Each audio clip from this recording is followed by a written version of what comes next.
Ever get that, like, I don't know, that feeling when you order basically the same thing but at different places and it's like wildly Oh, different? totally. Like a, pizza, one slice from the fancy new place downtown, one from your usual spot, Right. or you get takeout noodles from two different Asian places, or even just like a burger from a diner versus like a gastropub. Right. It's technically a burger, but whoa, different experience. Yeah, like same name on the menu, but the execution, totally different. Happens all the time. And that's like the perfect intro to what we're going to dive into today. Eat it. Method overriding in Java. Nice. Because in Java, we've got this thing, method overriding, and it's all about that same dish, different result thing, Yeah. It's where a more specific type of class, we call it a subclass, can actually change how a method works, a method it got from its more general parent class, the superclass. And that's a big deal in making Java so flexible, like super dynamic. So in this deep dive, we're going to get you comfy with this whole method overriding thing, how it works, and how to avoid like the classic pitfalls. Let's do it. I'm ready when you are. Ready to go deep. Let's dive in. All right, so first things first, what is method overriding in Java?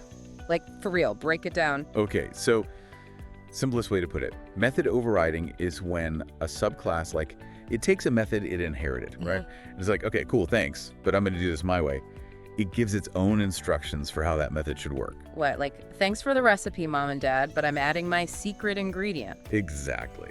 Okay, so there are, like, rules to this whole overriding thing. Well, absolutely, yeah. Got to keep things organized in the Java world, So, rule number one, that method in the subclass, the one doing the overriding, it has to have the exact same name, same parameters as the original method from the parent class. Like a signature. If the name or what you give it doesn't match perfectly, it's not overriding. Right, so it's got to be precise match. Okay, rule two. This one's pretty straightforward. You can only override within a subclass. You absolutely need that inheritance thing going on. Right, like the subclass is inheriting a family recipe, but then tweaking it. Precisely. Inheritance is key. No inheritance, nothing to override. Gotcha. Okay, rule three. This one's about the return type. So usually the overriding method has to return the same type of thing as the original method. You're right, but there's this cool thing called covariant return types. It lets you return a more specific type, like a subclass of the original return type. Makes your code safer, gives you more specific info. So there's some wiggle room there, but it's got to stay within the family type-wise. Okay, rule number four, this one's about access. Right, so when you override, you can't make the method less accessible than it was in the superclass. Meaning? Like if the original method was protected, the override can be protected or even public, making it more accessible, but you can't lock it down to private. Interesting, why is that? It's about keeping things consistent. Code using that superclass method needs to still be able to access it in the subclass. You can't just like yank away access. Makes sense. Okay, final rule. This one's less about the compiler yelling at you and more about best practices. Hit me with it. Always use the add override annotation when you're overwriting. Oh yeah, this is huge EE. It's like a safety net and a way to clearly communicate what you're doing. So if I mess up the method signature, like a typo or something, the compiler will be like, hold up, that's not an override. Exactly. Without add override, you might accidentally be creating a whole new method, not overriding, and that can lead to some like seriously confusing bugs down the line. Okay, so we got the rules down. Now, can we see this method overriding thing in action? Absolutely. Let's bring it to life with some code. Okay, so let's imagine a class, super simple, called animal. Okay, I'm picturing it.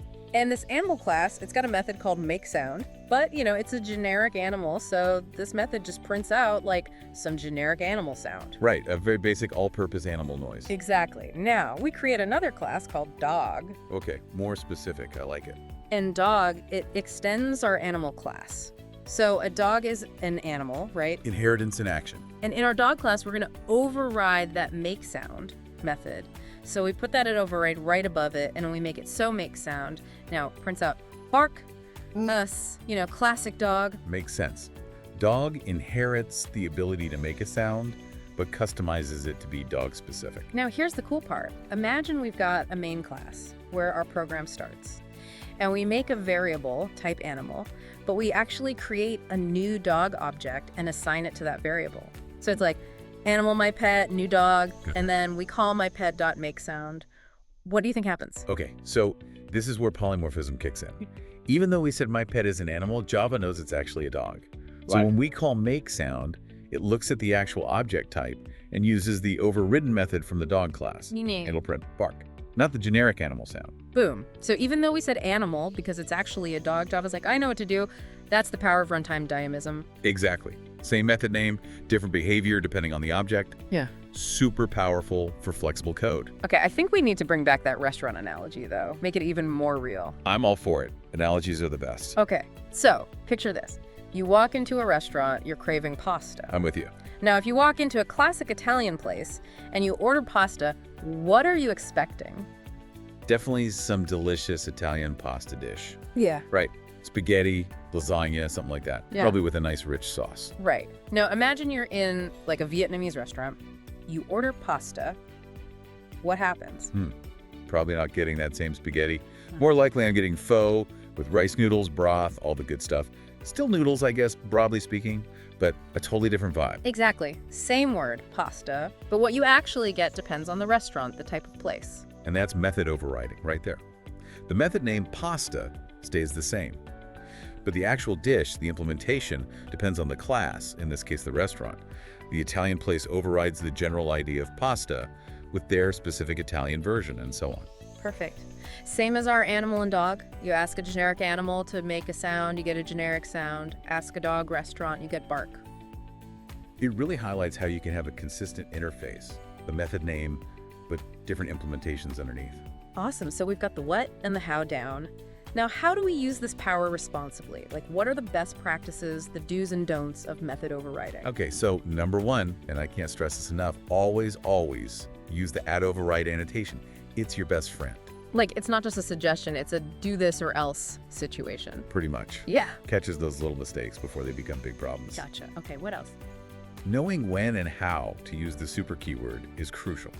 Specifically, super.method name. This lets you call the original parent class method from the subclass override. So you can use the old functionality while adding your new stuff, right? Exactly. Like, imagine a vehicle class with the start method, and a core subclass overrides it to add, like, engaging the transmission.